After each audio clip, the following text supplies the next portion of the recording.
부처님의 지혜로운 말씀과 명상을 통해 어지러운 마음을 돌아보고 고요를 찾는 공간 명상정원입니다.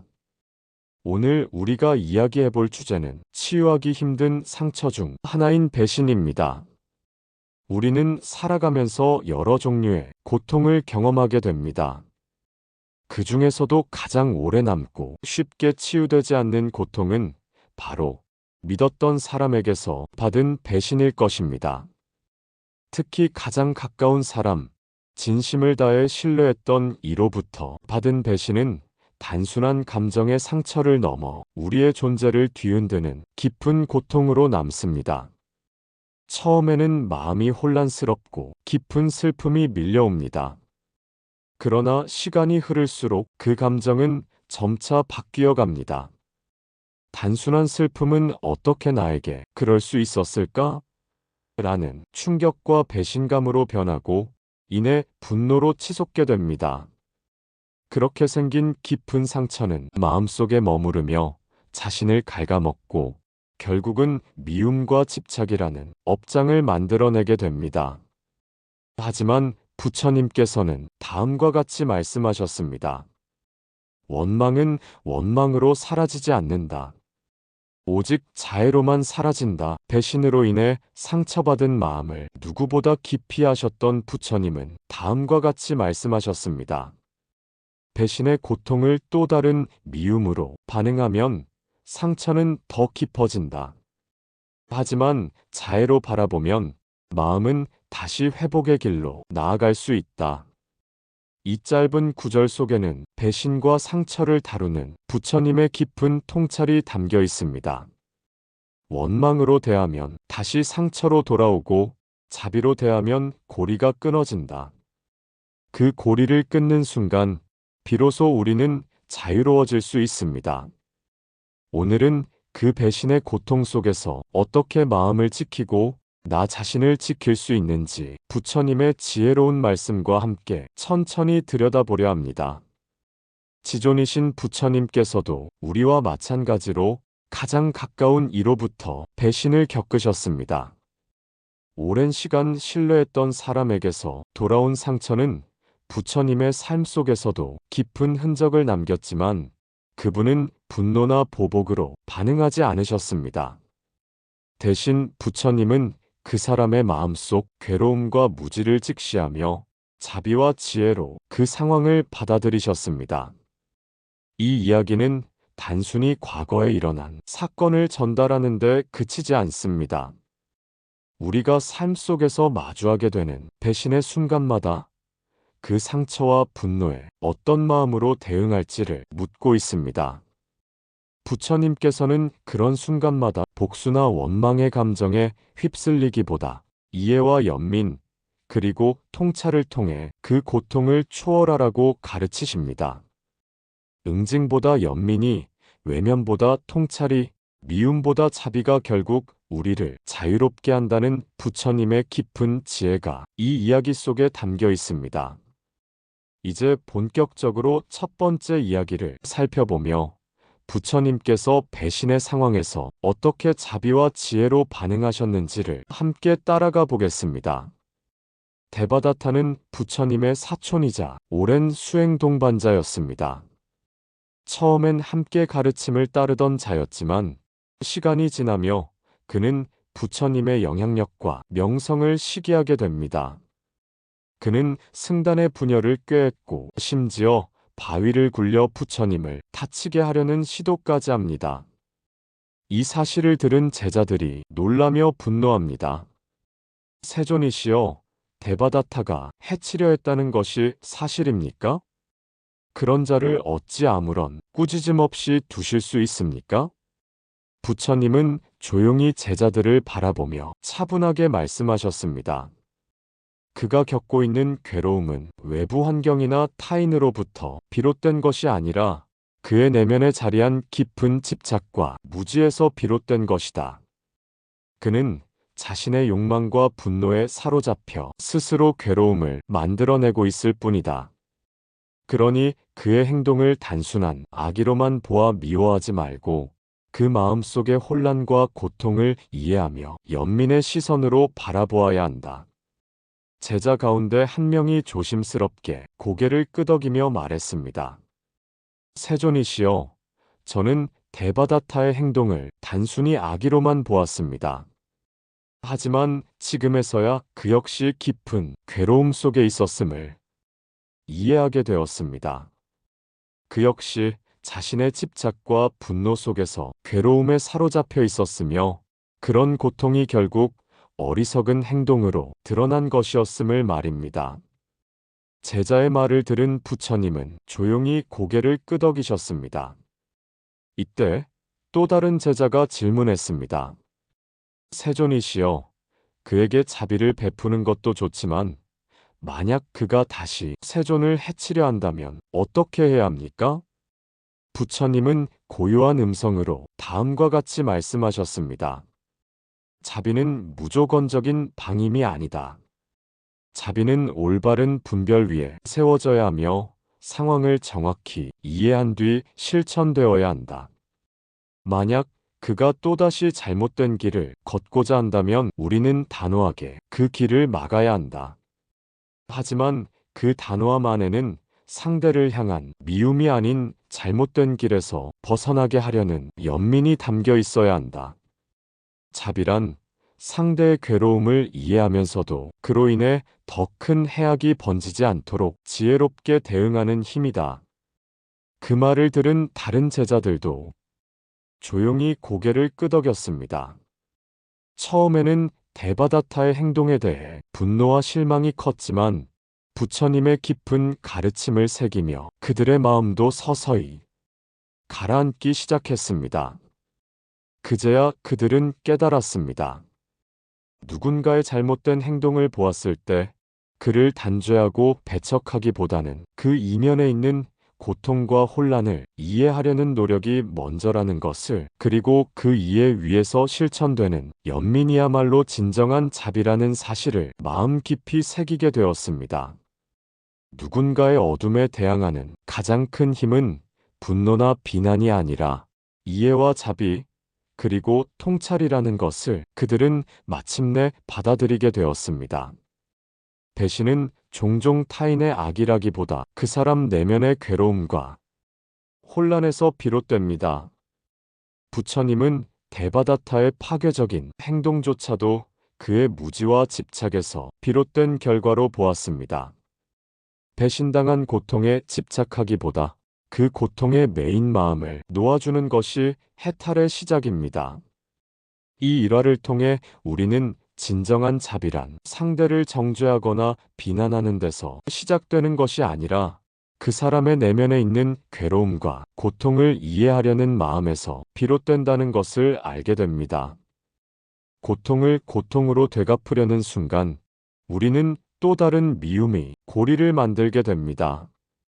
배신이라는 상황은 분명 상처이지만 그 상처에 머물러 분노와 원망을 키운다면 결국 그 마음 또한 나를 해치게 됩니다. 혹시 여러분도 누군가의 배신으로 인해 깊은 괴로움에 빠져 있다면 먼저 그 사람을 향한 미움의 감정을 내려놓아 보십시오. 그 순간 여러분의 마음이 누군가의 어둠에 휘말리지 않고 지켜질 수 있습니다. 그것이 바로 또 다른 업을 짓지 않는 길이며 부처님께서 가르쳐 주신 자비의 실천입니다. 이번에는 부처님께서 실수를 저지른 제자를 어떻게 믿어주셨고 그를 어떤 마음으로 기다려주셨는지를 살펴보겠습니다. 아난다는 부처님의 가장 가까운 제자이자 시자였습니다. 그는 사람들과 열린 마음으로 교류했기에 외부 수행자들과도 교류하며 이야기를 나누곤 했습니다.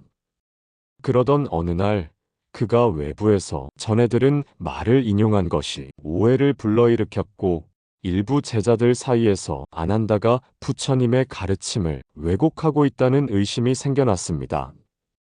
이때 한 제자가 조심스럽게 말했습니다. 세존이시여, 아난다께서 외부의 영향을 받아 가르침을 흐리고 있다는 이야기가 있습니다. 이대로 두어도 괜찮을까요? 그러자 부처님은 조용한 음성으로 다음과 같이 말씀하셨습니다. 나는 아난다의 본심을 안다. 그는 진실된 자이다. 그리고 이렇게 덧붙였습니다. 물은 흐르되 스스로 맑아지듯 진실은 스스로 드러난다. 그를 판단하지 말고 기다려라. 시간이 모든 것을 드러내리니 부처님이 하신 말씀이 아난다에게 전해졌을 때 그는 한참 동안 말없이 앉아 있었습니다.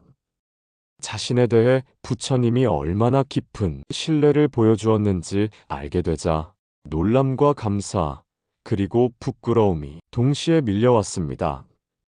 아난다는 깊은 반성 끝에 고개를 숙이고 조용히 말했습니다. 세존이시여, 저의 부족함으로 인해 오해를 드려 죄송합니다. 앞으로는 말과 행동을 더욱 신중히 하겠습니다. 이렇듯 배신처럼 보이는 일이 사실은 단순한 오해나 무지에서 비롯된 경우도 있습니다. 특히 가족이나 친구처럼 가까운 사이에서는 서로의 어려움을 공유하고 의지했던 만큼 기대도 커지기 마련입니다. 그러나 그 기대가 어긋나는 순간 실망은 배신처럼 느껴질 수 있습니다.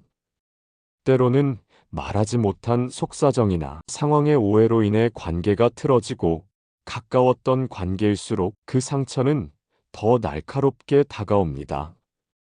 분명 그 순간에는 믿음을 저버린 듯한 아픔이 밀려오지만 우리가 내려야 할 판단은 감정이 아닌 이해에 기반해야 합니다. 말로 닿을 수 없는 배신감에 치를 떨게 되더라도 우리는 그 분노에 자신을 태워버리는 이를 경계해야 합니다.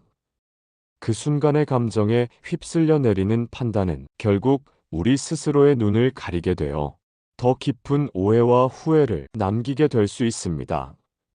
이럴 때일수록 우리는 성급한 판단보다 멈춤과 통찰이 필요합니다. 상대의 진심을 바라보는 시선, 그 한 걸음의 여유가 오히려 관계를 지켜주는 힘이 될 수 있습니다.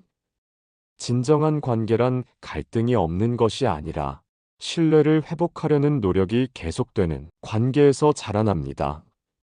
이번에는 한 젊은 수행자가 저지른 실수를 부처님께서 어떻게 바라보셨는지 이야기해 보겠습니다. 무더운 어느 날, 한 젊은 수행자가 갈증을 참지 못하고 부처님의 물그릇에 손을 댑니다. 그는 허락 없이 그릇으로 물을 마시고 씻기까지 했습니다. 이를 본 다른 제자들은 경악하며 그를 꾸짖으며 말했습니다. 세존이시여, 그는 세존의 물그릇을 무단으로 사용했습니다. 이는 불경죄를 저지른 것입니다. 부처님은 소란을 멈추게 하고 젊은 수행자에게 조용히 말씀하셨습니다. 그대는 왜 그랬는가? 수행자는 고개를 조아리며 다음과 같이 말했습니다. 세존이시여, 너무 목이 말라 그릇이 누구의 것인지도 생각지 못했습니다. 깊이 반성하고 있습니다. 부처님은 조용히 웃으며 말하셨습니다. 마음이 아직 여물지 않으면 판단도 흐려지고 행동도 흔들리게 마련이다. 그러니 먼저 자신의 마음을 다스리는 것이 모든 배움의 시작이다.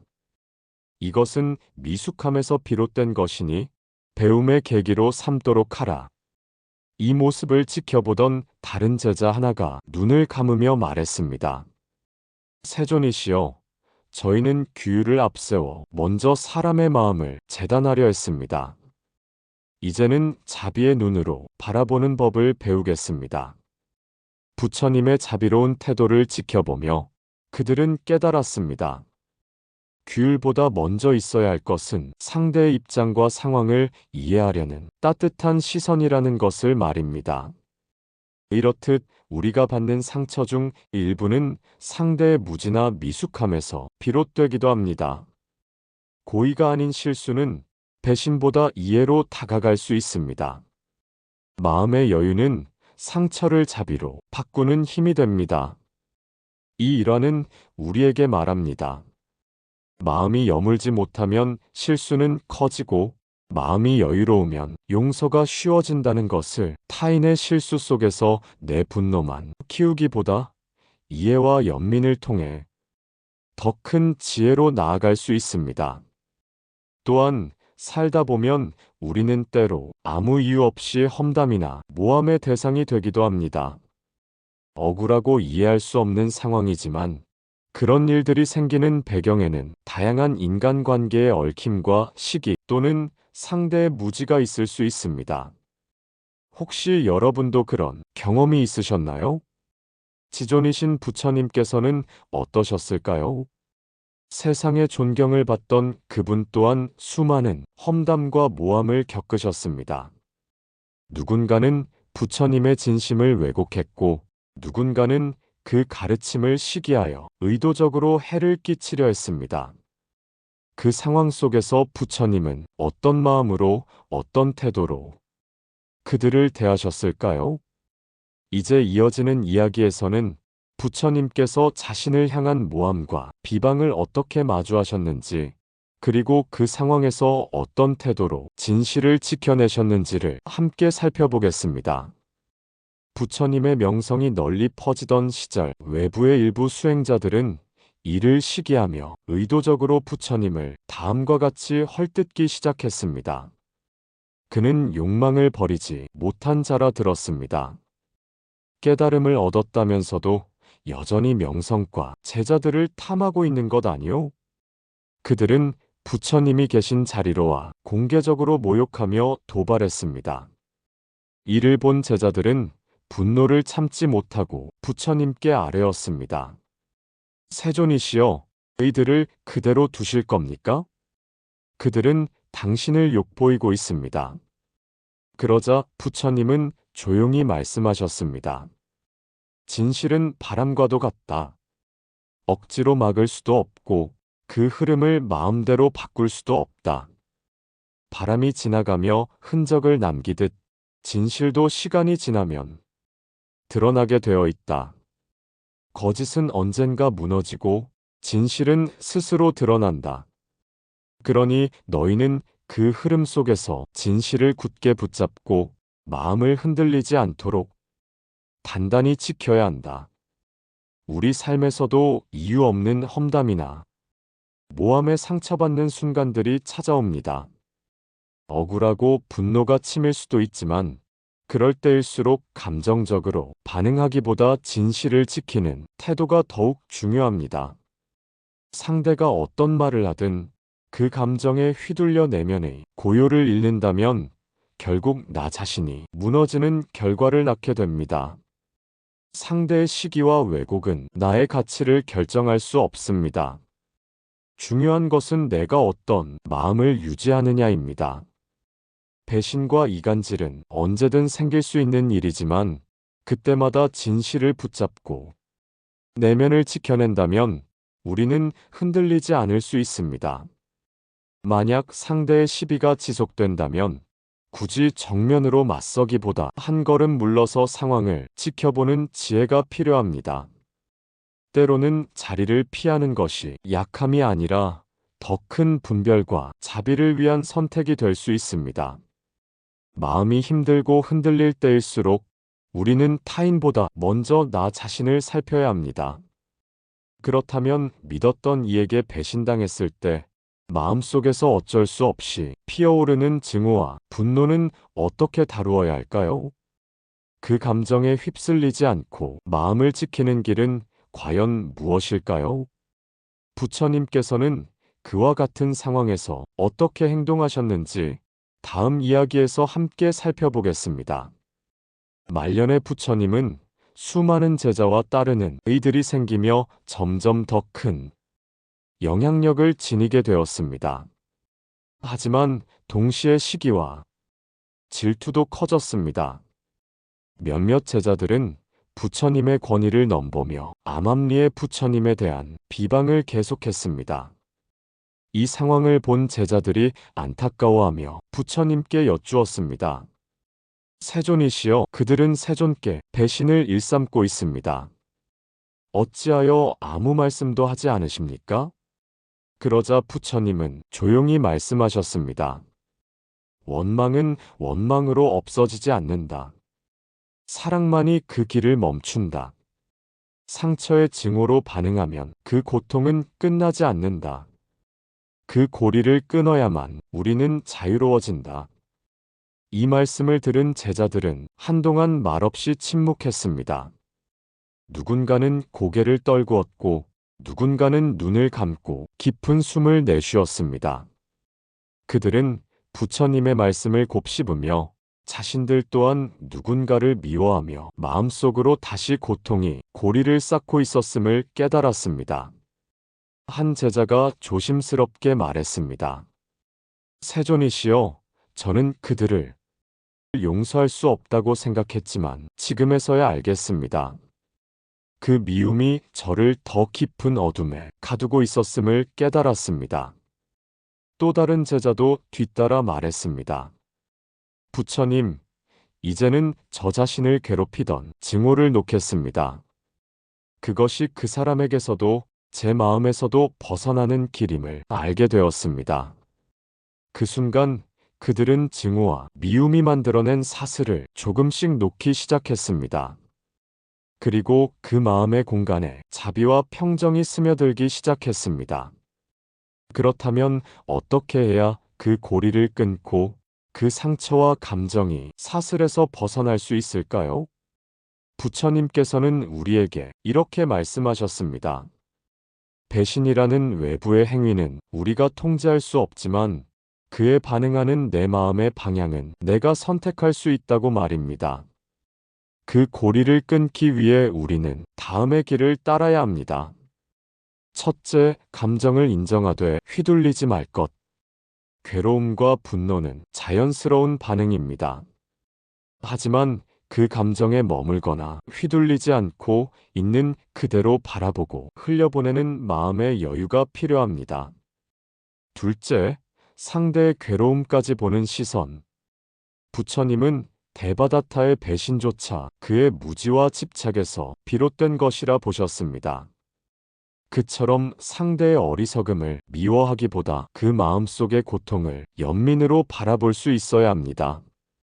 셋째, 원망을 놓을 것. 부처님은 원망은 오직 자애로만 사라진다고 말씀하셨습니다. 미움을 쥐고 있으면 우리는 끊임없이 그 고통에 연결됩니다. 자애는 상처를 외면하는 것이 아니라 그 상처를 이해하고 놓아주는 것입니다. 넷째, 업을 짓지 않을 것.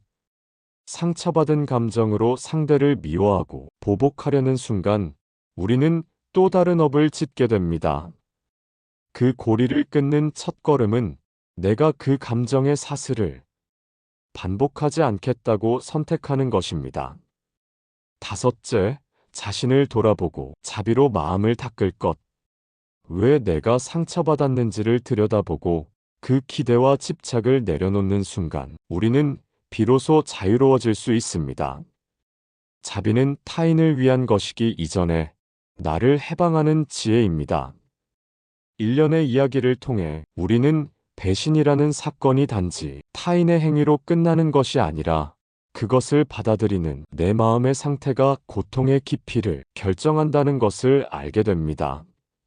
배신은 누군가가 나에게 한 행동이지만 그로 인해 상처받고 괴로워하는 것은 결국 나의 마음이기에 진정한 고통의 중심에는 나 자신이 자리하고 있습니다.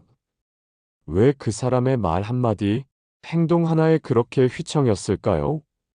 그 안에는 내가 기대했던 관계, 바랐던 믿음, 그리고 통제하고 싶었던 마음이 숨어 있었던 것은 아닐까요? 부처님께서는 그대가 붙잡고 있는 마음이 괴로움을 만든다고 하셨습니다. 배신은 그 자체로 아픔이지만 그 고통을 계속 품고 있는 것도 결국은 나의 선택입니다. 더 나아가 그 감정에 매여 상대를 원망하고 반복해서 되새기며 증오하게 된다면 우리는 알게 모르게 또 하나의 업을 짓고 있는 셈입니다. 상대가 나를 해한 그 행위는 그의 업이 되지만 내가 그것에 반응하며 분노와 미움으로 맞서게 되면 나 역시 새로운 업을 짓게 됩니다. 이는 고통의 사슬을 끊기는커녕 또 다른 고통을 불러오는 고리로 이어집니다. 그러니 이제는 그 고리를 끊어야 합니다. 상대를 바꾸려는 마음을 내려놓고 내 마음을 돌아보아야 합니다. 그것이 괴로움에서 벗어나는 첫걸음입니다. 배신의 상처를 치유하는 길은 상대의 사과나 변화가 아니라 내 안의 기대와 집착을 놓고 새로운 업을 짓지 않으려는 마음 자세를 갖는 데 있다는 것을 부처님은 우리에게 가르쳐 주십니다. 이 전환의 순간이야말로 외부를 탓하던 시선을 거두고 나를 바라보는 진짜 시작입니다. 지금도 누군가의 말, 행동, 뒷모습에 마음이 무너지는 분들께 끝으로 다음과 같은 부처님의 말씀을 전합니다. 불념구악은 지나간 허물을 다시 떠올리지 않는다는 말로 남이 지은 과거의 잘못을 되새기지 않고 현재의 관계와 마음을 바로 보는 자비의 실천입니다. 이 영상이 여러분께 잠시 멈춰 숨 고를 수 있는 시간이 되었기를 바라며 오늘 부처님 말씀은 여기까지입니다. 시청해 주셔서 감사합니다. 구독과 좋아요로 함께 해주시면 앞으로도 부처님의 지혜를 전하는 데 큰 힘이 됩니다. 다음 시간에도 마음 깊이 스며드는 이야기로 다시 인사드리겠습니다.